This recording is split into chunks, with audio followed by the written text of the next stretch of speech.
Ngayon gusto ni Kuya, so siya daw yung maghanong para kay Nathan na for take out. Mga 5 scoops. No, anak, ang dami noon. Enough. Enough. Ano pa? Sprinkles. A little bit of sprinkles.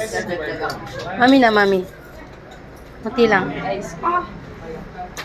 Lagyan mo strawberry, anak. Naku, grabe na ako. Puro, ang dirty-dirty ko na. Ah.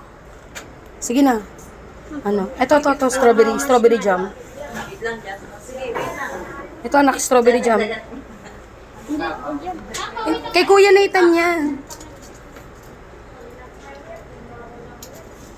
Oh, ano pa?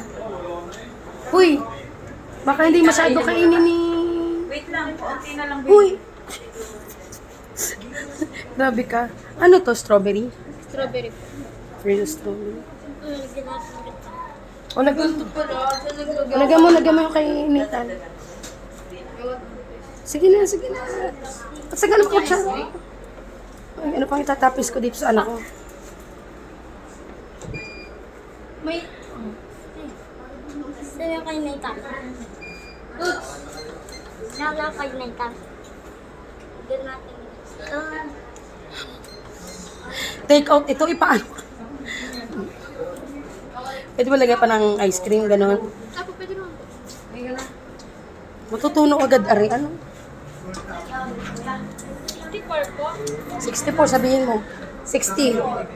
Tama na.